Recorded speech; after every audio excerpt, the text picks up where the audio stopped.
Hey everyone, welcome back. This is Lucid. I'm going to do the quick summary, the after-action review of my game as TienChi. The game was AesopsFables. We played with quite a few nations. The nations were Arcocephaly, or however you say that, TienChi, Mictlan, Kalem, Fomoria, Niflheim, Lanka, and Theodoros. And I was playing TienChi. I got the worst starting spot in the game. Arguably, this is a bit. If you get stuck on this island, the map is Pelwar. If you get stuck on this island, it's pretty bad, but this is definitely worse. The problem here is you want to expand up, you want to expand down. You're trapped between three bodies of water. So the water nation is going to be in here, and you're probably going to have all of your coastal provinces under threat of raiding, for which you usually cannot get back in to attack your underwater peer. Meanwhile, you want to defend, and you need to defend here, you'll need to defend here, and you'll need to defend up here.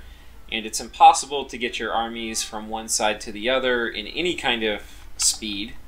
So if you get this starting spot, you're probably going to lose. Which is an unfortunate part of this map, but if you have a flying nation, it's probably better if you're here, because it makes this horrible positioning less meaningful. If you're a nation that's semi-aquatic, this is an okay starting position because you might be able to threaten the ocean and go under, and then you get these two lakes for free.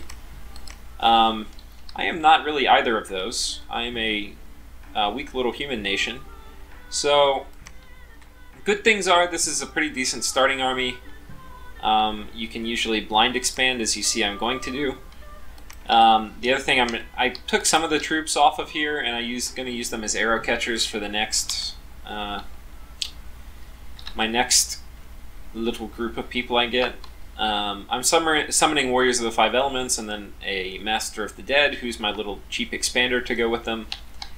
And yeah, that's basically what I'm doing. I'm going to run up Conjuration. Here are all of the national spells you get, where you get Heavenly Fires at 5. Basically, every time you go up, you get more access to more of your summons, almost every level. Until you get to level 7, which opens up Wrath of the Ancestors, which, as I showed you in the last episode, can be absolutely nasty if you have a strong Bless. So, and you get Heavenly Rivers pretty quick at 3, which is, in my opinion, one of your best summons. So especially if you luck into some good water gems, you're going to be in pretty good position. We're pinging this throne too. So anyway, it's a really bad starting position. I went through the troops last episode. I'm kind of just going to take you through the flow of the game real quick. I'll show you turn 6, which is midway into initial expansion. You can see I expanded 4 times, and I was successful 4 times. So by 6 turns in, I have 4 expansion parties. So you can expand lightning quick with this build, just as fast as any build you've ever seen. But unfortunately, I can't have an efficient expansion just because I'm in this horrible starting spot. Yeah, so that's unfortunate. I have really bad scales, so my research is pretty bad. I haven't even gotten Conjuration 1 yet. My plan is to build a fair number of forts so that I can make up for my drain scales with more mages.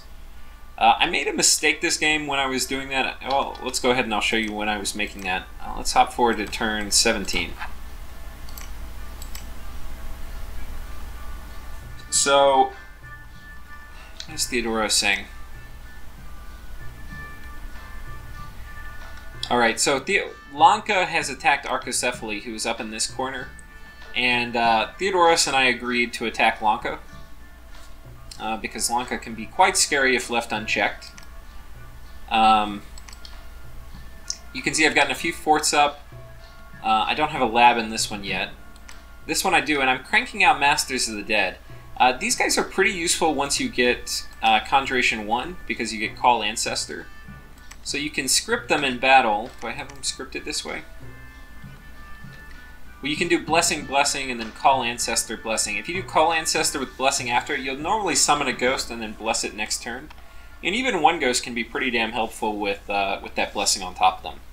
So they're pretty useful even in battle after you get Conjuration 1.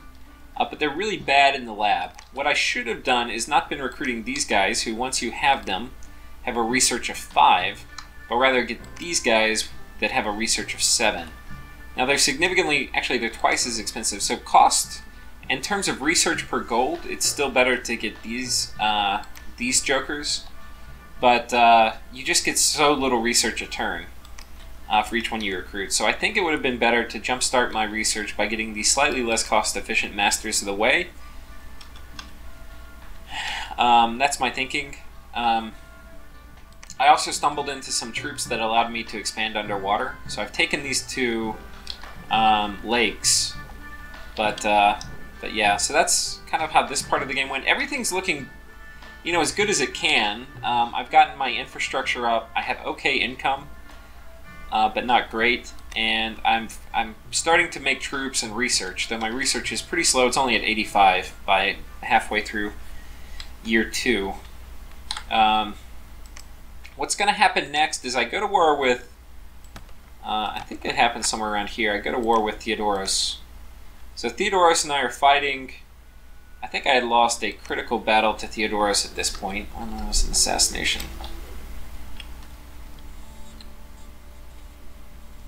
Not really much here. Theodoros is using some raiders. Let's see if we can see them in action. She's got this person who's pretty good at light raiding. So they'll bless. Oh, she's a ghost, huh? I forget how they get ghosts. Ghosts are quite good because they have a fear aura and they're and a life drain attack, huh? I didn't know they got ghosts. That's interesting. We'll look at my gem income too. You usually get pretty good gem income. So I'm doing okay in terms of gem income. I've got 4 fire, 5 water. Water's the one you want the most. And then 6 nature. Nature you can turn into preachers. I mean, into mages, but not otherwise that useful. My research is still all focused on Conjuration. I'm really trying desperately to get to Conjuration 7.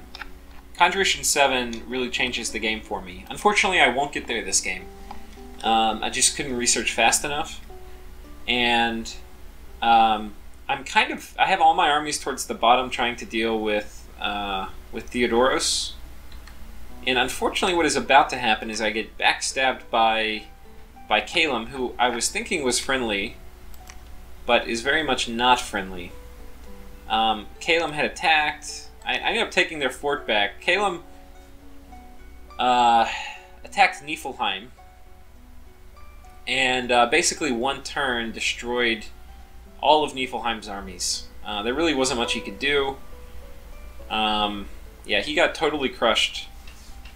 So that was very unfortunate. I took up arms against Calum as he was eating him. Well, Calum attacked me first. He took this fort, I ended up taking it back. And a bunch of my land.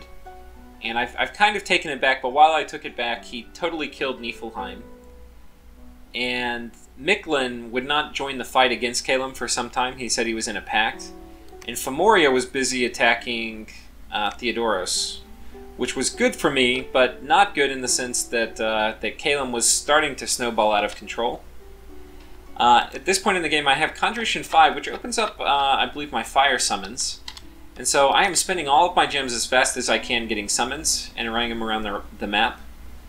Unfortunately for me, and I'm really trying to build an alliance getting Micklin to come in and help versus Calum, because I can see the writing on the wall that Calum is spiraling out of control. And I really have, because I went with this heavy bless, I'm not very flexible with, in other words, these troops are more expensive for me because I took the bless because I have really bad scales. So they're relatively more expensive. You know, it's always better to focus on your sacreds once you go this heavy a bless. And I can't get out enough troops to deal with these huge swarms of Kalem troops popping out of nowhere. But if we have enough people, maybe we can hold them off well enough until I get some critical research online. But it's really not looking good for me. Theodoros is still attacking me. I've said we're going to have a big battle here. I think actually next turn we have a big battle, and I get this army killed by Theodoros. Was it 22 maybe? I can't remember. No, I think it was 21 maybe.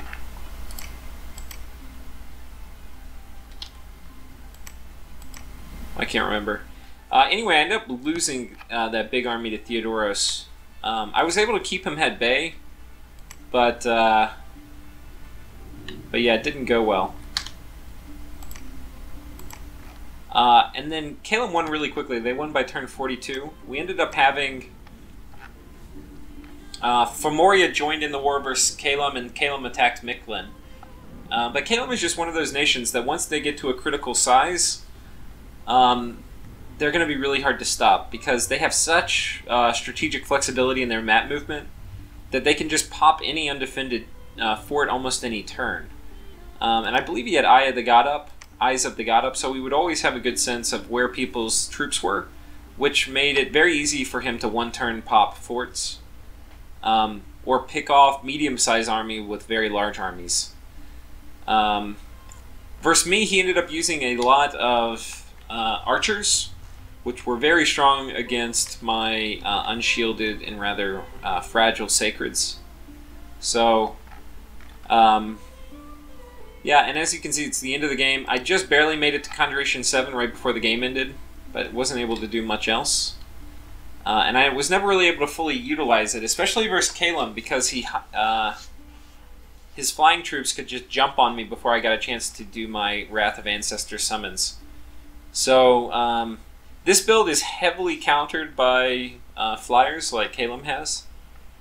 If I were versus more foot soldiers, I probably would have done a lot better. And if I had started in some central place, like some landlocked place, I would have had a much faster expansion, and I would have had a much easier time moving troops across my empire to better defend. But in this case, I got stuck with all my troops down south fighting Theodoros, and then Kalem attacked me, and it takes me 6 turns to get my troops up here. So not much I could have done. Well, I mean, there's always things you could have done. I could have not taken as much of a bless, which would have given me more troops. But anyway, that was kind of how it played out. Anything else that I really want to talk about? No, I don't think so. I would say games that I lose in early... I've lost more games to early age Kalem than I have to probably any other nation in early age. So Kalem may look innocuous and seem like an ally. But one thing that did happen was Theodoros allied with Kalem and didn't really unally with him, even once it was clear that he was spiraling out of control. So I would say if you ally with a flying nation like Kalem or Zabalba, you need to be very ready to unally, because it doesn't take long for these nations to just absolutely explode. And I remember the first turn of the war with Kalem and Niflheim. Niflheim lost half of his territory. And then the second turn he lost a fort and a major army. So, yeah, I don't think this strategy is very viable. I think it could be viable in very specific matchups. And it could be viable. It's kind of a fun build. You can definitely do it versus AI. Versus humans, you can probably do it if you don't fight flyers. Flyers counter it too hard, I think, for you to have a decent chance at it. But you could do it versus non-flying nations. But the key is you have to get your research up faster than I did. And Conjuration 7 is a bit of a stretch. Fortunately, you get a lot of things along the way. With Conjuration, you get all of your summons. So I think it's possible. I don't know if I would do it again in a multiplayer. But yeah, Oh, the other thing I didn't say is starting around turn 34, 35, I had some kind of stuff going on in my personal life. My girlfriend, her sister got cancer, and then I was traveling probably 6 out of 7 days for work. And then my girlfriend broke up with me and a bunch of other things. So I ended up having a really hard time getting my turns in. I probably got 1 out of 2 turns in during this time. But that's not really an excuse. If you're in a Dominions game, you need to make sure you don't stale. And I probably staled 6 or 7 turns this game, which is not cool. Not cool at all. So it's kind of uncool for your allies. It allowed Calum to snowball harder than they would have. I think Calum would have still won. I don't think I could have stopped them. But I could have definitely prevented some of the snowballing by keeping the pressure up while they were fighting other people. And I did some of that. I kept counterattacking, but when you're staling as much as I did, it's really hard. So, anyway, thanks for everyone who played this game. I think that's about it. I'm gonna pause it, and I'm gonna go hunt down this turn file where I had a big fight with TienChi. Okay, so I found the turn file. Here's the big fight with TienChi. Oh wait, no, I didn't find it. Timeout. Okay, I found the turn file. I accidentally kind of unpaused the game in the wrong way, so I'm gonna have to merge this back together. But I'll just show you one good battle from this game.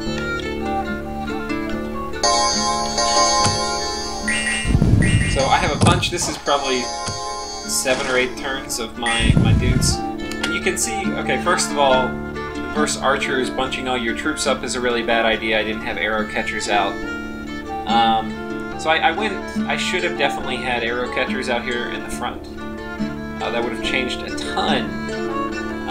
Basically, I was really cash poor this whole game because of the horrible scales I took. So it was really hard to have enough money to both A, get up the forts and the research I needed with drain scales to hit my research targets early enough, and then B, max out cap recruitment of sacreds, so that I wouldn't have anything left over for any other troops like arrow catchers in the front. But this was definitely a mistake. I don't think this is really a good build, but it's a funny build, and it can be fun versus AI and things like that. So there go all of my arrow catchers, which was like 1, and my guys are gonna run in, but they're gonna get ravaged by earth meld, which you can see. It's keeping them from engaging, and it lowers their defense. And yeah, they're gonna do good work versus these ghosts, though. But unfortunately, they've gotten split up thanks to earth meld, and they're getting pummeled by archer fire. So this is not ideal at all.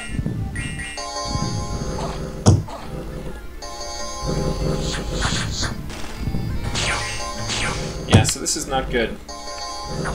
Not good. You can see they just get punished.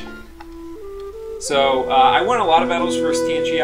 I would say in the 1v1 versus TienChi I was kind of winning, but very shortly after this, Calum jumped in and attacked me, and it was over from there. So it was a fun game. We let Calum get out of control, though everybody did kind of start coming together towards the end to fight him. And I think Milpitas was the one playing Calum, so congrats to him. But yeah, it was a fun game, even though I lost. I wish I didn't stale in it, and thanks everyone who was in it, and I hope you at least enjoyed watching this crazy Tri-Bless build with TienChi. Yeah, so thanks everyone. Bye.